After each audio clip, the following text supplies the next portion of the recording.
Hi, everyone. Warm welcome now officially from my side. And first of all, we are really pleased that we can meet here today in this round in the year 2050. My name is Hilbrich, and in the year 2021, I worked as part of a research group in Hamburg where we thought and worked on different futures of sustainability. And the emphasis here is on futures in the plural. When working in the group, sustainability was one of the buzzwords of the time. School children demanded their right for a better and more sustainable future every Friday, and they were really successful in making their claims heard. And then a pandemic hit us, and everybody, like at least the privileged ones among us, were forced to stay at home. You know, when thinking back about the time in Hamburg, our research was so valuable for understanding the present accounts of sustainability by differentiating different possible future trajectories of sustainability. In our group, we did not set sustainability as a normative goal of social development, but differentiated three different paths, which we called transformation, modernization, and control. In the ideal typical path of control, sustainability problems were thought to be solved primarily through state policy and interventionist measures. Control in the form of, for example, climate engineering technologies was seen as a necessary measure when the modernization of existing infrastructures was not fast or not effective enough to meet the demands of the present. And I'm really glad we didn't need those technologies. Ideas of ecological modernization, on the other hand, were associated with a gradual adjustment of the capitalist economy towards greater sustainability, without, however, fundamentally transforming existing framework conditions. And prominent representatives gathered, for example, under the term eco-modernism at the time. In the path of transformation, on the other hand, social actors were concerned with overcoming existing social structures in order to create a society that would do without the exploitation of humans and nature. The goal was to create a post-capitalist society that would also enter into different relationships with more than human entities. And closely related to all of these trajectories was the notion of imagination. In the perception of the practices, structures, and imaginations associated with the development path, as I said, modernization, transformation, and control, different images of desirable and also plausible futures were imagined. Reference was made to different conceptions of successful coexistence and also to quite different images and conceptions of future living on Earth. And it is precisely these aspects of negotiating different conceptions of the future that are the focus of our common imaginings of transformation here today in this room. So for this purpose, we invited three experts who will take us on a performative journey through their images of their futures. So I'm really glad to welcome here on the left side, Amaranta Herrero. She has very different forms of expertise within academia, but also in political activism. She holds a PhD in environmental sociology, a BA in sociology, and also a degree in agricultural engineering. And in the year 2021, she was working as a strategic coordinator of the Barcelona Food Capital Program and Urban Food Policy, where she developed a food strategy for 2030, focusing on the transformation of food systems in order to tackle the climate emergency of the time. And her research covers a broad spectrum ranging from feminism to ecology, but also biotechnology. Next, we're really happy to welcome Dimitris Papadopoulos, whose research looks at science, technology, and also at social transformation, what we're going to talk about today. As professor of science, technology, and society at the Faculty of Social Sciences at the University of Nottingham, and also the director of the Institute for Science and Society, he was very productive and engaged in various research projects like eco-societies, an interdisciplinary research cluster, and also on the board of Green Chemicals Beacon of Excellence. He acted as editorial board member of the Sociological Review in 2021. Last but not least, I'd like to welcome Manuela Zechner, who's our host tonight. She has been a fellow at the Center for Futures of Sustainability in Hamburg before working at the University of Jena in 2021. Manuela works at the intersection between academic research, but also arts and activism. She's a feminist scholar who works on care, commons, social movement, and micropolitics, and also increasingly on the question of ecology. And moreover, she engages in a methodology which takes us into the future. The future archive method, which we will apply and try out today, allows us to travel in time and to performatively engage in desirable notions of the future. So I invite all of you, all of us, to actually play together and see what trajectories and futures of sustainability we can see today in the year 2050. And Manuela, I'm really interested to see where you ended up. Oh, thanks, Iris. A very warm welcome to everybody. I'm really happy to see you all again. It's been quite a long time. It's been quite some years since the pandemic. 30 years is actually a long time, many changes. It'll be really wonderful to hear where you're all at today. I think it's very valuable to return to some of those terms and actors and projects that Iris has begun to mention. Sustainability, transformation, but also words like expert and expertise. All of these have shifted in meaning quite a bit. Some we've started to use more, others like expertise have taken funny trajectories, becoming much more linked with experience and open to new worlds of thinking, also knowledge and research, at least where I am. So it's going to be really exciting to speak with you about what has happened where you've been in these last 30 years. My memory is sometimes a bit wobbly, so if I forget things or if I misremember, then just call me out. That's entirely possible. I do remember that it was really a pleasure to think with the Hamburg Center for Research on the Futures of Sustainability back then. It was an inspiring kind of context for thinking together, and it was really nice to be a fellow there. And I'm really happy also to coincide today again with Dimitris and Amaranta. I've actually seen them a bit in the last 30 years, since 2021, I have to confess.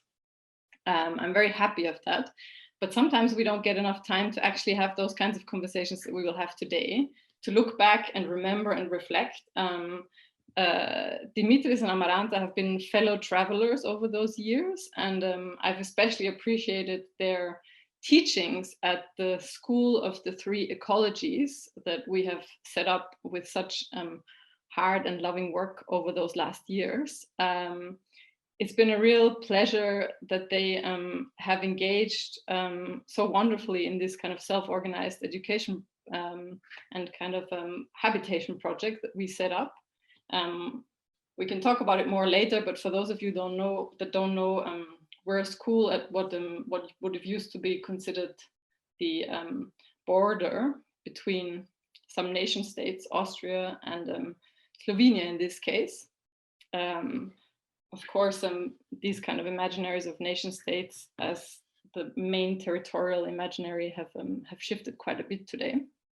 But we've been super happy to have them come and engage with the school, not just with their knowledges, but that they've engaged so actively with our communal garden, which is also, by the way, where I'm sitting right now. I don't know if you can see. It's a beautiful sunny day here. And also with our, with the soil, with the town council that we work with here, with our little modest, beautiful farm, with a seed library, with a digital library, with a print library, with the local archives and so on. So it's been really nice to develop this teaching with them. And I'm very excited to kind of build on that with you. Going back to 2021, the work of Dimitris and Amaranta meant a lot to me back then, because it seemed to point in many ways out of this impasse that we were facing back then. We might remember the times of the COVID-19 pandemic. I'm going to refer mostly to that one right now. There was a lot of concepts and practices that Dimitris and Amaranta were working with that I thought were really pointing out of this impasse in very promising ways, from ecofeminisms to alter ontologies, questions of sustainable food production and food webs, notions of commoning and eco-commoning, the politics of care, which I think the three of us were kind of working with back in those days. So there are many terms that we shared, and I'll be really excited today to also see which terms we still share actually after all these years. So I hope the connection is going to be stable today. I'm really excited that we are all here. And I will tell you a few things about the technical details of this event before we launch into our shared conversation with Dimitris and Amaranta. Now, you might think it's a bit strange that we're on Zoom. I don't know, those of you who are a bit younger might not even really have any notion what this technology meant, especially back then in this COVID-19 pandemic. And some of you might be a bit disappointed that we're using this old corporate technology when really we would have access to so many nice kind of newer open source teleporty platforms. But we thought we would use it just so we can really like immerse ourselves in how it was back then. So I don't know if you're already getting some embodied memories sitting in front of your screens, kind of what those days were like during the pandemic. But this is our choice of platform today. What we will do with this platform, it has a few functions, as some of you might remember. Very simple function is that there is a chat, a very simple kind of a rudimentary form of chat where you can type comments and questions at any time. So be very welcome, everybody, to do that. And in the first hour of this session, what we will do is we will have a conversation between Dimitris, Amaranta, and me, where I will be asking a lot of questions. We will try and remember, and that part of our session will be recorded so that it can then be accessed online and viewed online by others in the future. And this is why we are the ones who are only visible on this screen right now. After an hour, more or less, we're going to switch to a kind of more collective mode, stop the recording, and open this conversation to all of you, at which point you can also switch on your cameras or just use the audio. In any case, we will guide you through that, just so that you know the format more or less.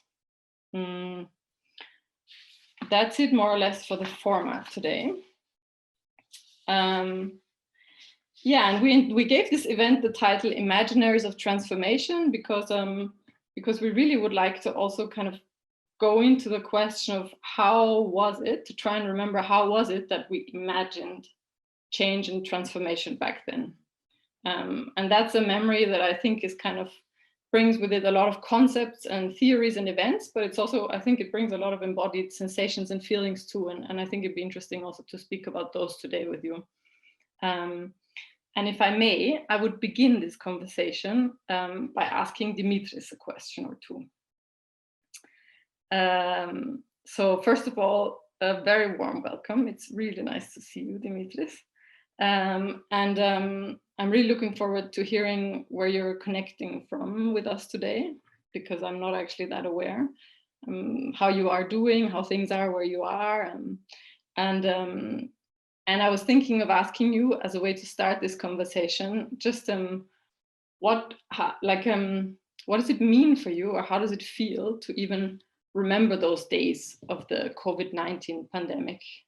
What comes to your mind? You can speak of anything really from an affective viewpoint or of specific memories. So I will just hand over to you.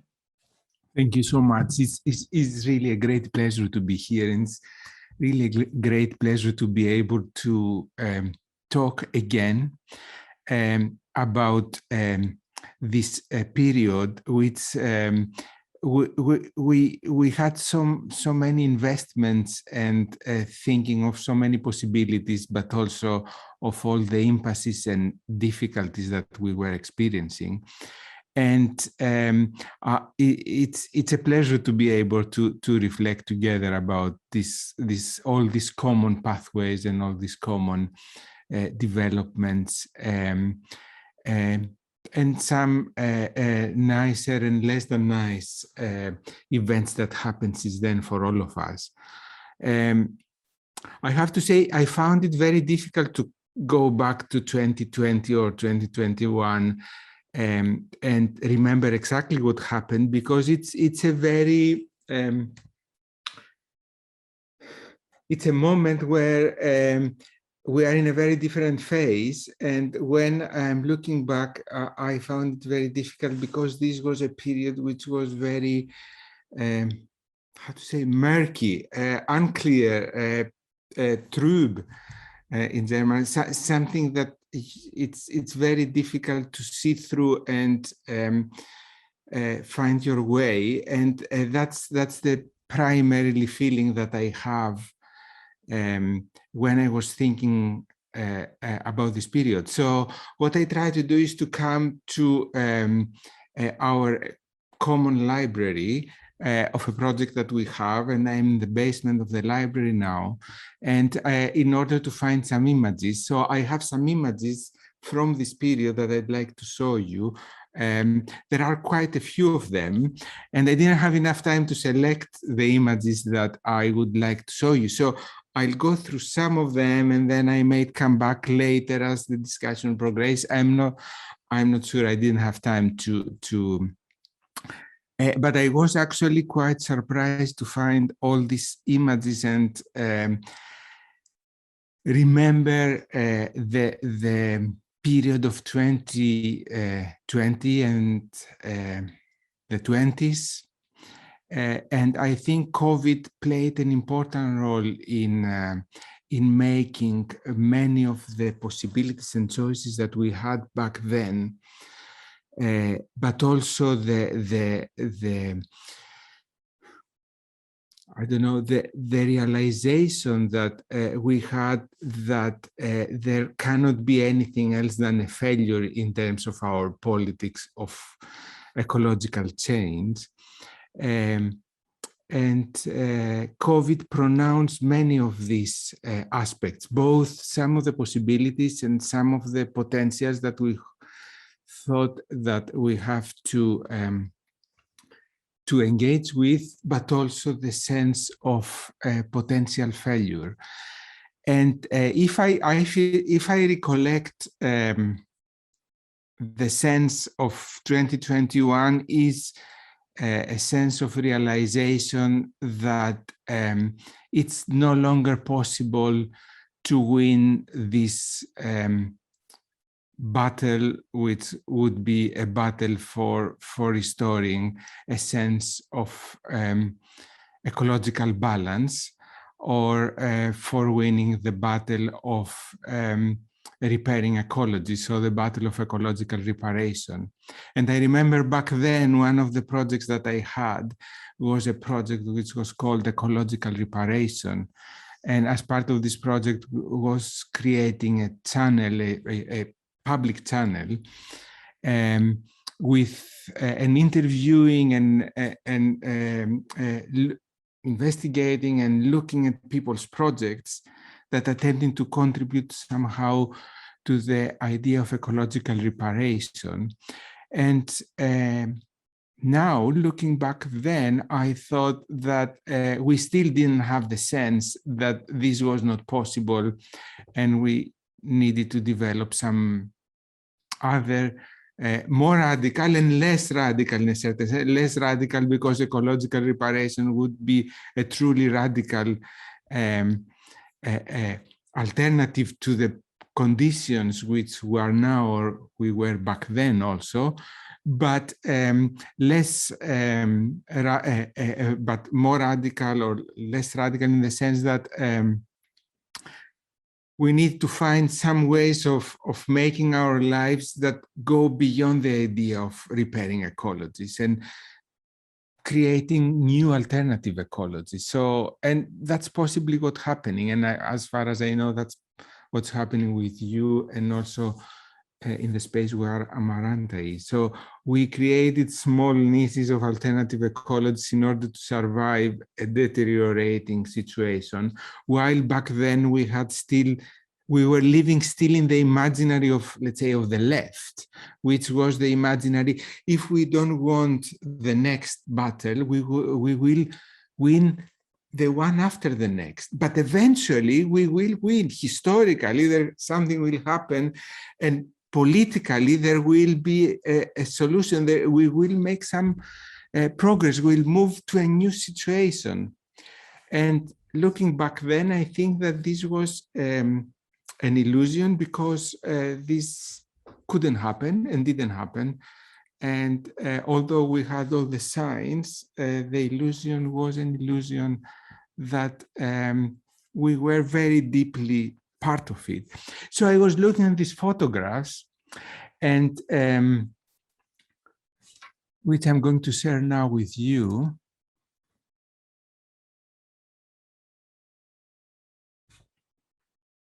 Sorry, just a minute.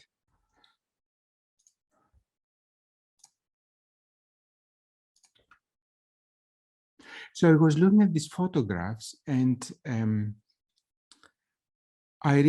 these are photographs that I couldn't order them very well because there are quite a few of them, but all of them are related to a project which we had back then and was called a project on divergent ecology. So ecologies which we tried to connect to each other, but they were falling apart. So mental ecologies, social ecologies, the ecosystems as productions, culture, the ecological culture, the ontic dimension of ecology. So beings, organisms making life together, all this which we thought we can try to restore should be together, create something that would be a general ecology, was not holding together and was falling apart into different ecologies. I'm moving through some of the images. And I think I'll stop in 1 or 2 minutes, and then we can come back in the discussion, because I'm not sure how, Manuela, how much do you want us to That sounds totally fine. Yeah. Mm-hmm. Yeah. So a general ecology, an ecology where many different aspects of our situatedness within the ecological space was holding together.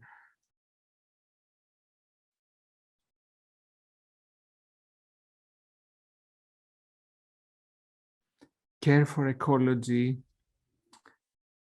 spiritual dimensions of ecology,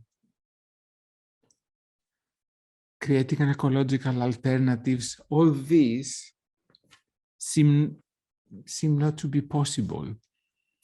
And we started realizing, and for me, that's actually when I'm looking back at these photographs, is that I start realizing how every little move that we were doing had a trace, was leaving a trace that was much bigger than the one that we thought. So we were in a certain way implicating in this breaking down of this general ecology into distinct ecologies. You might go for a walk and enjoy it, but this leaves a trace, significant trace everywhere. Hiking leaves so many traces.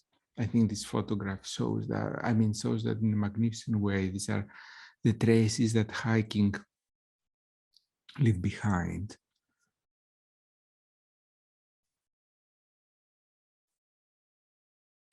And the traces in the air, in the water. So we were part of that, and we were implicated.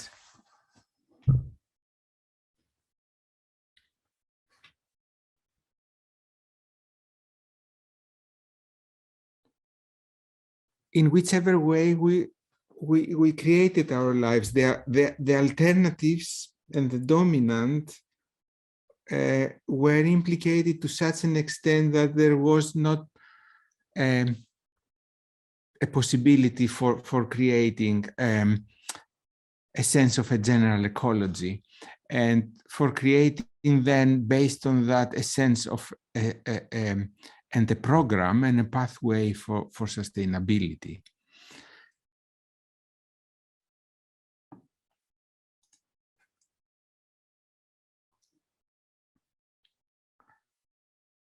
So our little houses,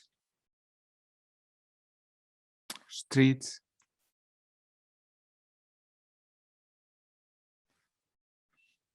our shops,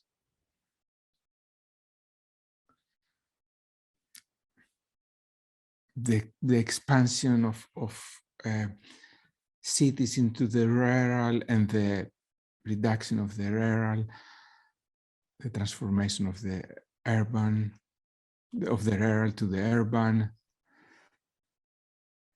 our managed woodlands, our post-industrial landscapes. I think I'll stop here the series of images, and then we can continue later. So this is, I think, my feeling of what was 30 years ago. I'll stop sharing now. It brings back a lot of memories, not just seeing these images, but also this murkiness that you describe. I started remembering a lot of things now, and the images, they made me think. I will share a few memories, and then I will pass over to Amaranta. But just to share a few reflections that came up is this made me think, these paths that you show of hiking, it made me think of the desire lines that we so rarely found in our cities back then. There's this beautiful word, desire line, no? For when people walk a different path across the lawn that's not there where the path has been laid out for them. It's one of my favorite terms. And it's been so influential, at least where I live, for how we started to think urban design. And we started to account for all kinds of desires in how we think kind of the design of spaces. But coming back to this murkiness, I was thinking, I feel like I remember, at least in my kind of very personal memory, that that there was this sense of impossibility that you described, or this kind of realization that we wouldn't be able to win or to. It's kind of interesting how that resonated in those terms, sustainability and transformation, in the sense that I remember back in 2021, for instance, even when we spoke of transformation, I think there was still a lot of resonance of some kind of modernist imaginary, that there was going to be something different, something really, really new, you know, and very, very different, and we were kind of stuck with the idea of potentiality rather than possibility, maybe, like what you were saying about how we came to repair or to think about restoring. I remember that took a really fundamental shift still away from these modernist imaginaries that were so ingrained in our heads, even for those of us that were, you know, that were not eco-modernists at all, or that wouldn't have shared, you know, these imaginaries of geoengineering or these kinds of approaches. Yeah, so this is a murkiness that I can really, that really comes back to me when I hear you. Just a little thought, and maybe if I may pass over to Amaranta. I mean, we're going to basically weave this conversation as we remember things, and if any of you remember something that you just really want to share, then you feel free to ignore my questions or my prompts. But I would obviously also really like to welcome Amaranta, first of all. It's such a pleasure to see her there in front of this beautiful spider web. And I might kind of continue the same question, or launch the same question over to you, Amaranta, in the sense of how do you remember these times, and what resonates in what Dimitris just said? Hello, hello everybody. I'm so glad to be here. I'm really happy to be here with you, to see you again. No, it's been some time I haven't seen you, and it's great that we have the possibility of having these discussions. I'm here at the border of one of the few forests that still are remaining in the area where I live. And lately I'm working on a seed bank with a small village in which I live.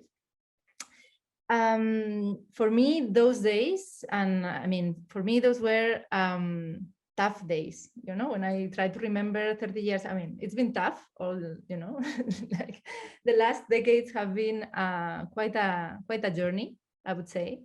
And I think in the last, when I try to remember those days, I kind of feel, I remember I personally felt a little bit like a burnt matchstick in a closed matchbox or something like that. No, like I was, I don't know, I personally had a little boy. There was a lot of very isolated, like my feelings, my personal feelings were isolation for a long time, very little, a lot of care work during some time, a little bit of a claustrophobic effect, like a little bit of feeling far from the loved ones in a way. So I remember like troubled kind of times.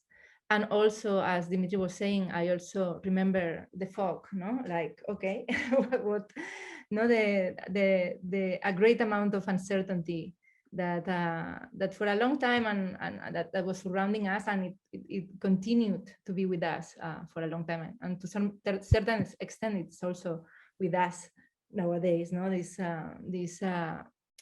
difficulty to project your lives, or to project our common lives, no, into our future. No, now depending on where you live, you have better prospects than other. I'm in the lucky ones, but as you know, massive amounts of people are having tremendous difficulties all over the world, and it's not an easy times for everyone.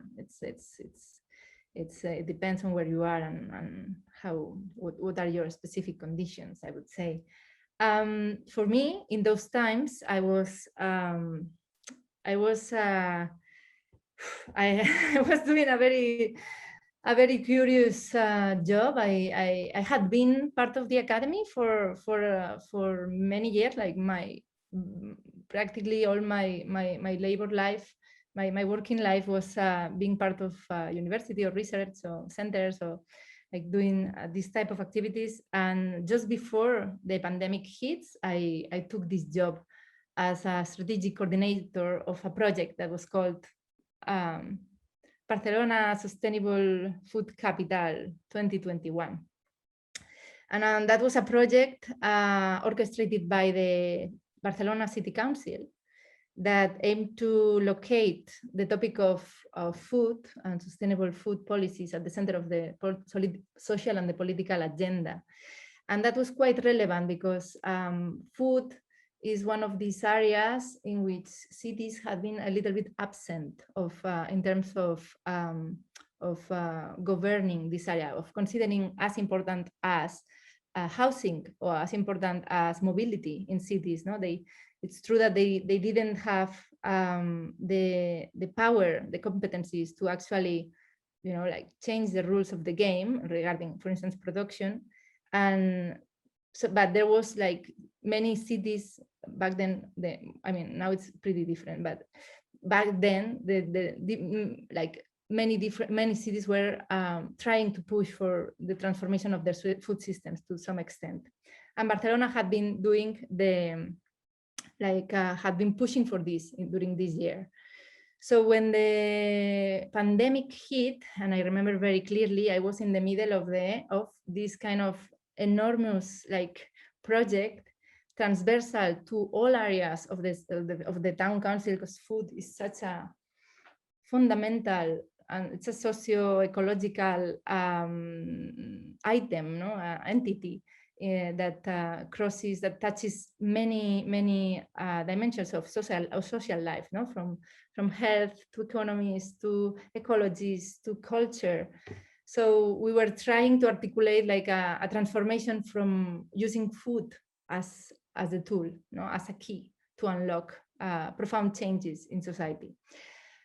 So when that hit, we I remembered it because I we had this kind of crisis in the middle. We started meeting with these kind of cities all over the world. I remember very clearly that we were warned by Milan. I don't know if you remember, but there was a specific focus of the pandemic. The pandemic started very heavily in Italy and in what then was Italy.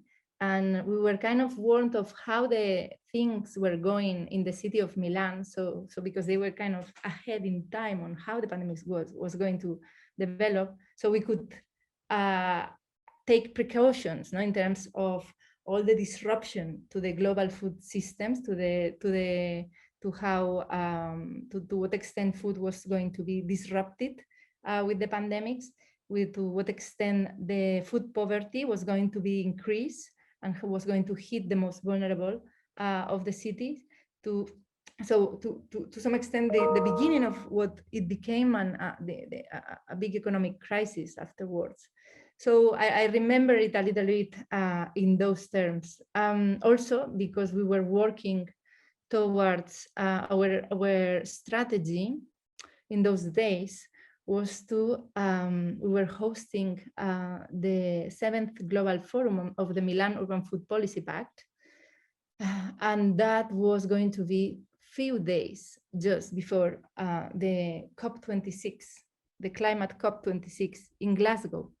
So our whole strategy of during those years was trying to frame our city meeting as the pre-COP of cities in the context of the COP6 to push forward and elevate and articulate the topic of food and climate, because we thought cities like food is at that time, now it's even more, at that time, food was responsible of between 21 and 36 of global greenhouse gas emissions, was somehow neglected in all the climate talks and climate, and the climate agreements. It was kind of an undermined area.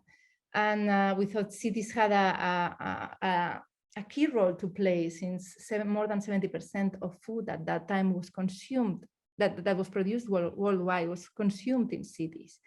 So we tried to kind of not hijack, but try to convince other cities in the world to join us in something that we call the Barcelona Good Food and Climate Challenge, to try to call for cities and their citizens to commit to the transformation of the food systems to tackle the climate emergency. Obviously, that we were hit by the pandemic also. I mean, the pandemic had not disappeared, and it didn't disappear for a couple of years or more years until we assimilated a little with the virus, right? So we thought that, our results of that, our global forum were somehow bittersweet, in the sense that we didn't get as many mayors and cities as we would have liked, but we were very lucky because it was very strategically located after a big UN food system summit that was happening at the end of September 2021, and in between that summit and the climate summit, there was our forum. So we kind of were in the proper time, in the good place at the right moment to articulate something. And despite some of the mayors that we had expected to congregate didn't come at the end, we kind of gathered like 8 of them, and that created like an impact, not specifically on the like an impact in the sense of articulating the importance of food and climate. That was, I think, our major achievement. As I don't know if you remember, but back then, the global agri-food system was very problematic. It was at the heart of the great challenges we were facing at that time.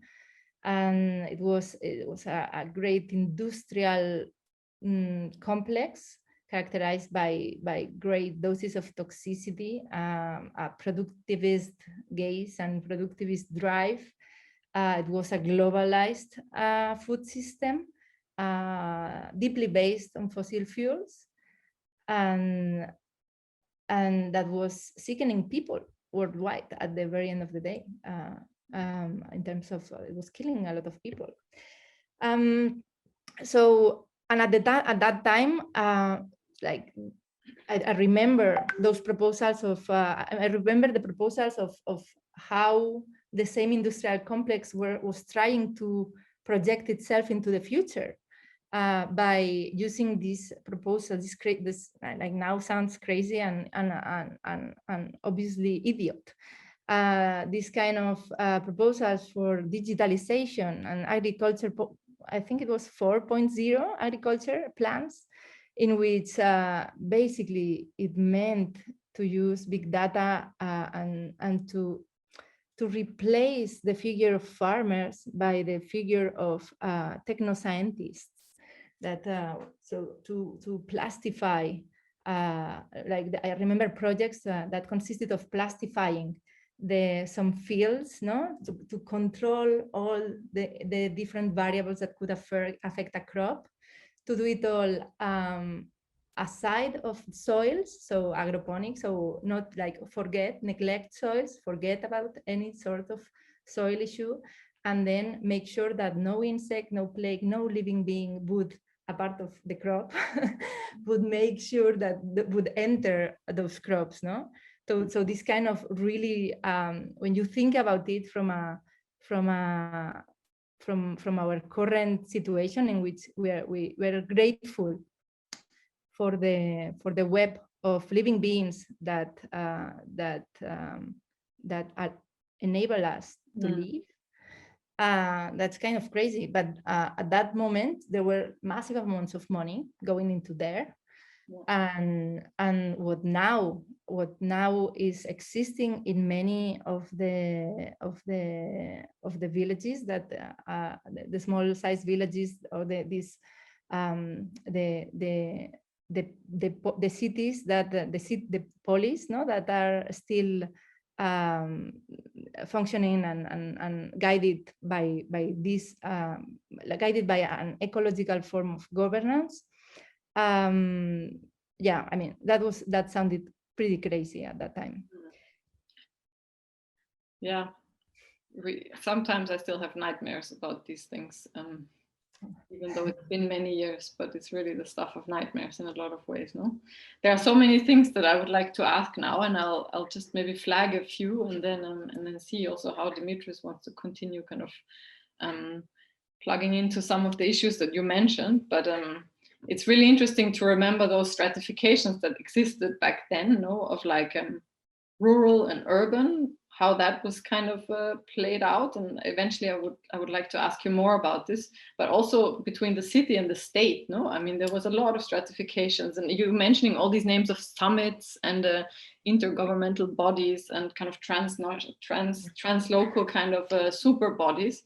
It's a strange kind of memory, because those were so present. And I remember that on the other hand, we had no notions of all these incredible translocal actors like La Via Campesina, you know, which I started to kind of engage with more back in those days, which were so powerful for driving those transformations that were to come.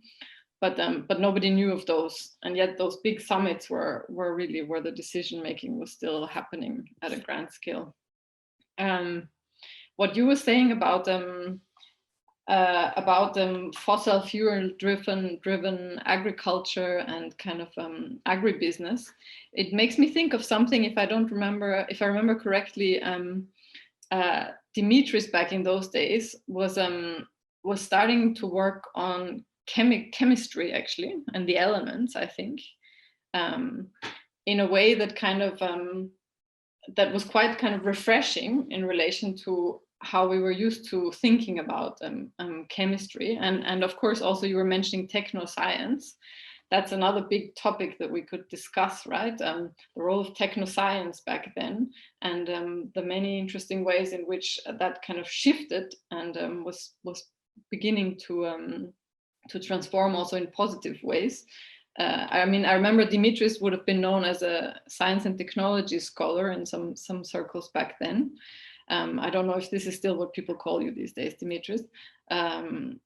But if I pass over to you, Dimitris, do you remember all these terms and this kind of complex of issues and your work back then on this? I'm grateful actually to Amaranta for raising all these issues, because I didn't remember them in this way. And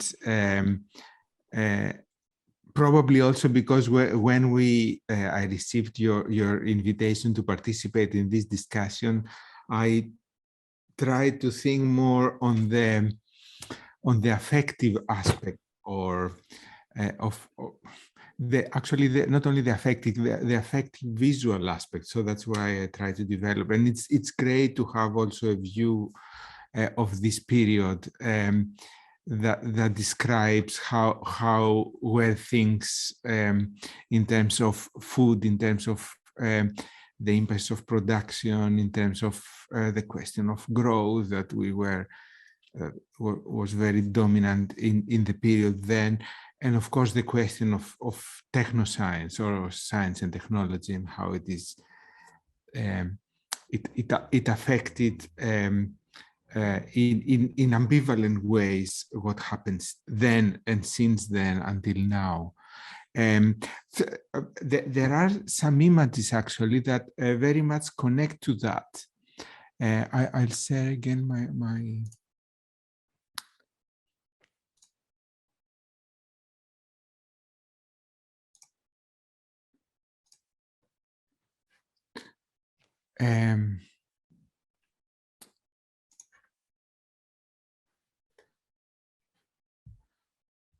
I think technoscience was important in many ways, and complex and challenging, because it was simultaneously the problem and the solution.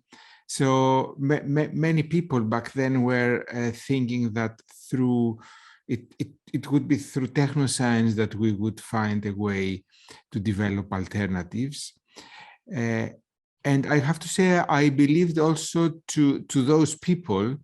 Actually, I still believe to that, but back then, the investment was in an alternative technoscience. So we started differentiating how do you do science and technology, and how science and technology becomes part of other projects that are much more embedded and involved in the actual making of alternative spaces of existence. So it was a vision then for a technoscience that it is very closely linked to community. And I remember one of the terms we were using back then was community technoscience, instead of larger instituted technoscience that was, of course, very dominant. And this was not a distinction of, it was not an opposition, it was not a distinction of clear terms, because it was clear that a lot of the knowledge that is produced within technoscience need to be part of what community technoscience or alternative technoscience was creating. And of course, the other way around, we wanted to bring more of community technoscience within instituted technoscience. Because at the end of the day, it matters what you create and the knowledge you create. And many of these knowledge are part and were created within instituted technoscience. So that instead of blocking it, we wanted the opposite. We wanted to increase the traffic, to have more and more traffic between the two and more connections, to the extent that a lot of what's happening in technoscience would move to become a community or a technoscience of the commons or something like that. The idea to this is that technoscience was never, of course, pure. It was done in the labs by people through many different environmental, social factors traversing the laboratories. So it was never pure. It was very much always very deep in all these conditions of how it was made. And it was becoming more and more clear that creating all these all these knowledges, materials, molecules, processes, despite the promise of improving our damaging relation to the planet, it was not. but it was creating alternatives. But eventually it was not. It was tied to a certain way of life that was very damaging. It was tied to a certain understanding of nature that was reductionist. It was actually created as nature, so it was a very reduced and impoverished understanding of the ecological relations that were already there in this knowledge, actually. It was creating something of a large scale wasteland that was then thought as the problem, and we needed to replace it with some other alternative materials or alternative processes that eventually become themselves a new wasteland.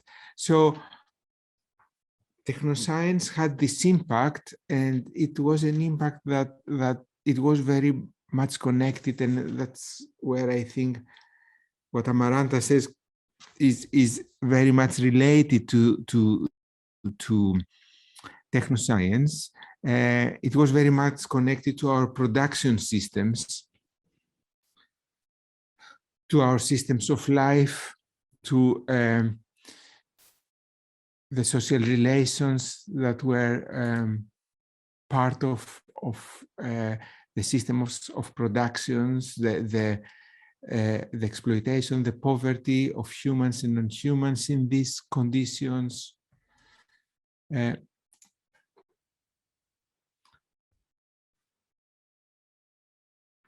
ways of life, and its entanglement with systems of distribution, the materials we use, the spaces we create,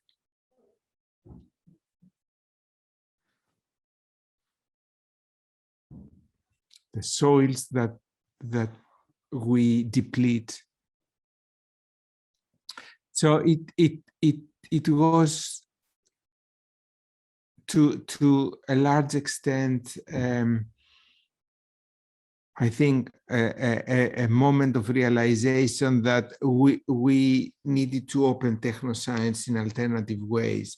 And where we are today, 20, 30 years later, is something that has a lot to do with the way technoscience developed, because I think what we learn, and by necessity rather than by choice or design, is that in order to create alternative space of existence, like some of the ones that all of us have here on this panel, we needed to involve and bring in more and more technoscience. But on conditions that were giving us the opportunity to develop some alternatives. And these alternatives were not global alternatives. Possibly they were also not local alternatives. They were probably more than local and less than global. So they were many connected alternatives in different localities. But they were still responding to the local conditions in which each one of us was experimenting. This is where I think technoscience played an important role, or actually its appropriation into these alternative systems. Yes. And alternative ecologies.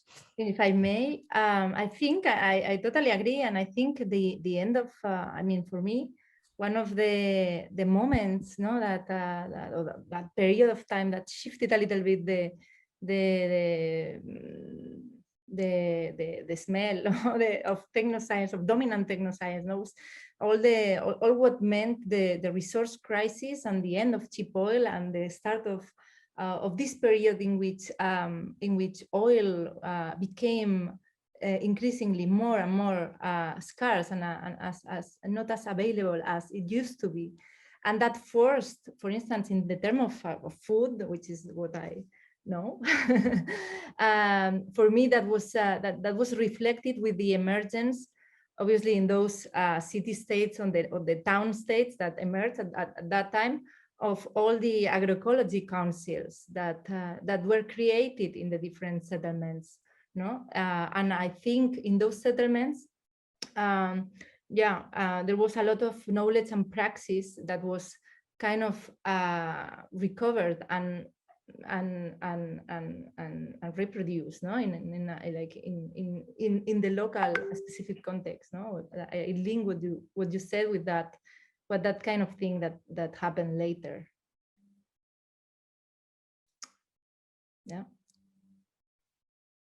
I mean, I like that you had the web before, because it made me remember how important it was to recover these kind of witches knowledge back then, no? And also witches kind of technologies in a sense. So because we had sometimes also very a narrow way of thinking about what is technology, or what are technologies that we may use for transformation. And so we had to revalorize also a lot of actually existing technologies and then develop them further, in new scientific contexts somehow. Yeah, exactly. In the terms of food, what it was to recover, in the sense of recover all systems of knowledge, and also adapting them and projecting them into the future, as future alternatives and the only viable alternatives to maintain and repair life on Earth, Yeah, I mean, I remember that one of the dominant notions back in 2021 was actually when, during the COVID crisis, so many people were becoming more sensitized to the question of food security and, just general reproductive labor and who and what sustains our everyday lives. There was,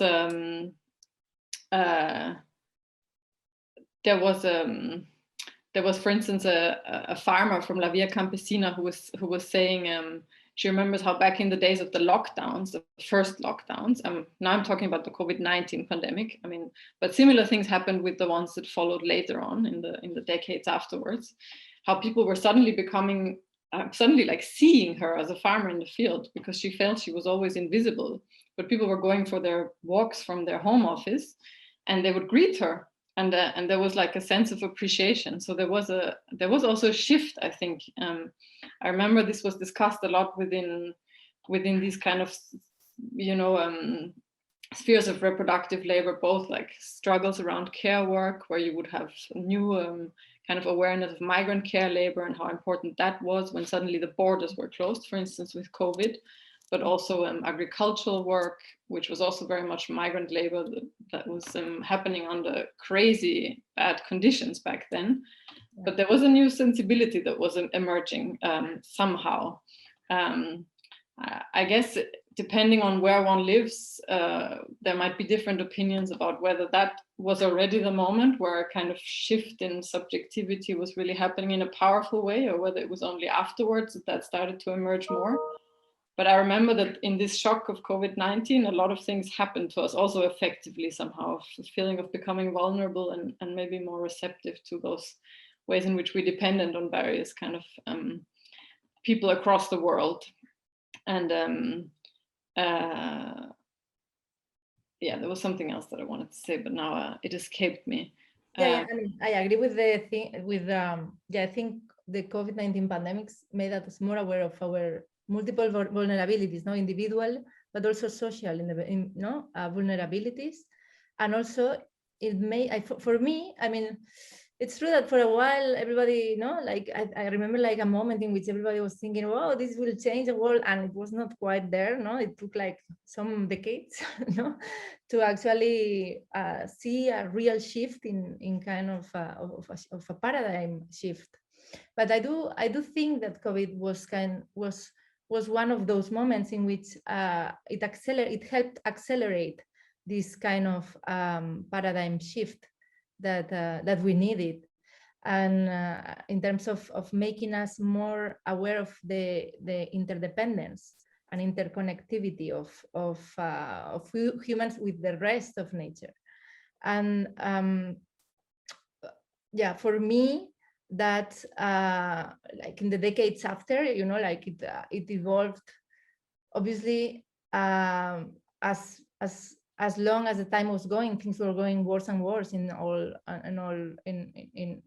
many aspects, no, of the climate, of the Earth systems.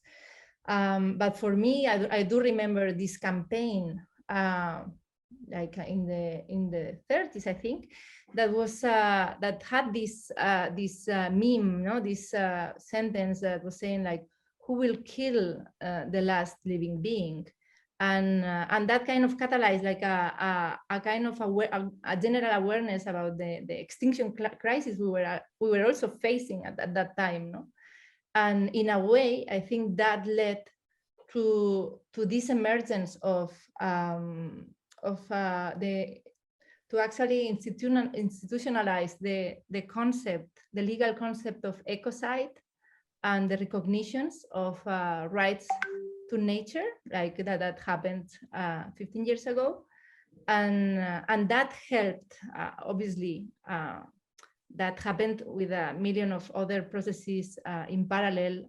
Obviously, we've all seen the increase of polarization of society too, like the great shift, the great paradigm shift that has happened has also been accompanied by a great reactionary forces, you know, like things don't go only, it's not a pink, it's not a flowery path, you know, and obviously we see these city states and town states dominated still by this productivism gaze, no, that cohabit with others, that somehow we've tried to shift the dominant cosmovision that we have with how do we relate to the rest of the planetary existence. But for me, definitely COVID was kind of one of the pushes of this path, no, that helped us with this cultural shift that we really needed.